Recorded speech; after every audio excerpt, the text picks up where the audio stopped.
What's up, y'all? How's it going? No. Hey everybody. I realized that I did not give the best intro after I started editing all of the video. My name's Steven. I got this REI Co-op Signal 40 bag because I was exploring some new travel backpacks in order to replace essentially a standard roller bag that I've had for a number of years.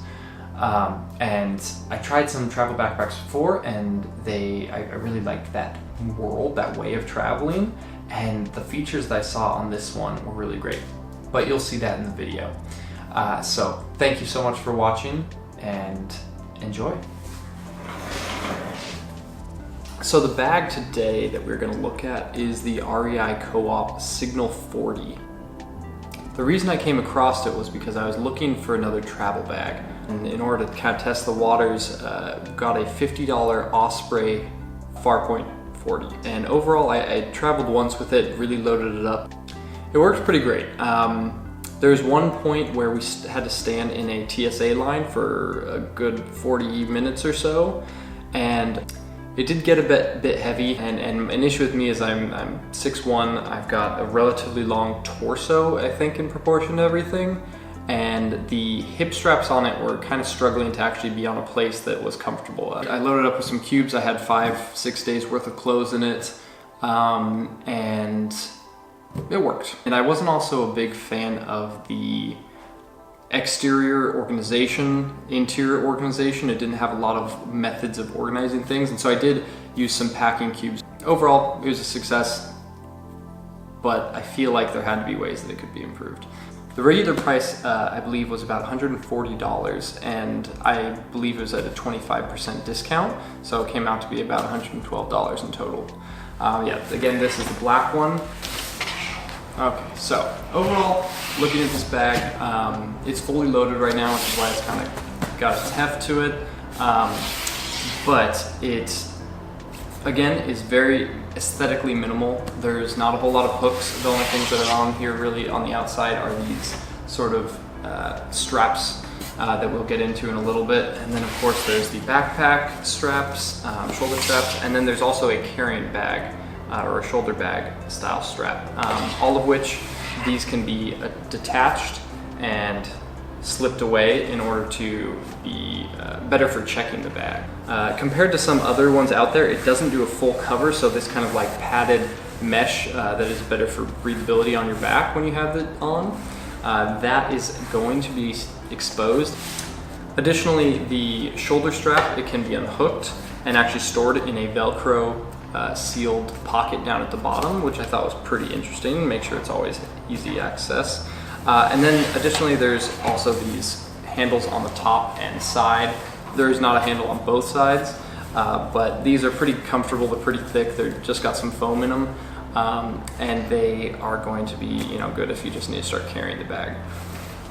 It's actually got this kind of interesting mechanism for stowing away these handles. It kind of uses what I'm guessing is some sort of REI branded kind of anchor tool, and I started seeing them on a few of the REI bags.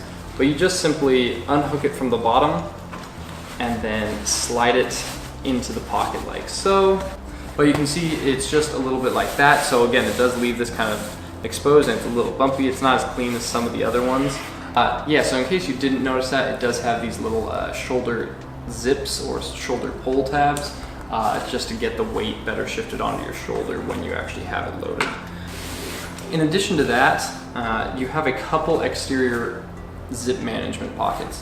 The first one is this front that is kind of right behind this hardened material. And so if you unzip that down as far as you can, it makes it really easy access to this top panel, and I actually fit a Nintendo Switch in there. And so that is actually great. I'm really excited for this. It's got a number of little pockets that you can use and organize things with, so that'll be great for wires or cables that I might need to use. The next thing on the outside here is actually going to be another little organization pocket, another quick access for like sunglasses, your phone, anything you need in that. It's a really small pocket up at the top, but it should be pretty easy to get to. And then the last pocket on the exterior is actually going to be your laptop pocket, which it also has a little rain zipper cover. This laptop pocket is actually pretty darn huge. It runs the full range of the height of the backpack almost. I have no doubt that it could fit a 15-inch or larger laptop, but it feels very well padded. The last thing on here is just something simple. It's a very tall, which is actually great, water bottle sleeve or whatever you need to use it for. This is a Hydro Flask 18 ounce, so it's a relatively small water bottle, but it gets completely covered in this thing. Okay, let's move on to the inside. So when you actually open this up, you see a couple compartments. The main compartment here, which is behind this nice cloth kind of mesh material, so it can still breathe if there's anything in there that needs to. And then you see an additional pocket here that actually extends the full length of this chamber, and then a little organization pocket here. To get into the main compartment first, unzip that, and you can see I've got 2 button-up shirts. I've got a couple pairs of pants here. I've got a pair of shorts. I've got my puffy Patagonia jacket, and then a storage cube or an organizational cube that's got, I think, 4 or 5 shirts, 4 or 5 pairs of underwear, 4 or 5 pairs of socks. And so it doesn't, those are the base clothes. I do believe there's extra room in there, but you can kind of see how much space there is in that, and you'll get it.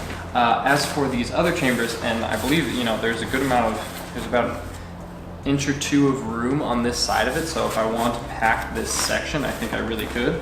And so what you can do is unzip here, and all I've got in this section is actually some items that maybe I would want to keep separate because they're dirty or something like that, and that is going to be a couple flip-flops. But again, this thing runs the whole length of it. It does brush up against the back of this exterior pocket. But as long as that's not packed too full, you've got a lot of room here still. Another thing that might be negative, or at least not inspire a ton of confidence, is actually a lot of these zippers compared to the Osprey that I had, which has these beefy zippers that you could probably stuff things in there and just yank on them and it would be fine. But they are all YKK zippers, which is good. They're just small, so they don't slide as easily and they don't feel as secure. I think it's gonna be a pretty solid bag. REI does pretty well with them. My wife has a couple REI bags, and I keep buying kind of other brands, and while I know other brands are great, what way REI thinks about things and what they put in the bag and what they think is a priority, so far as I don't know, I've been really impressed with all the ones that she has. Hey y'all, hopefully you got some insights into what the REI bag is like. Otherwise, well, didn't do my job very well. But if you have any other comments or questions, please leave them below. Otherwise, if everyone likes it, I'll hopefully have some more videos coming. But in the meantime, have a good one. Bye.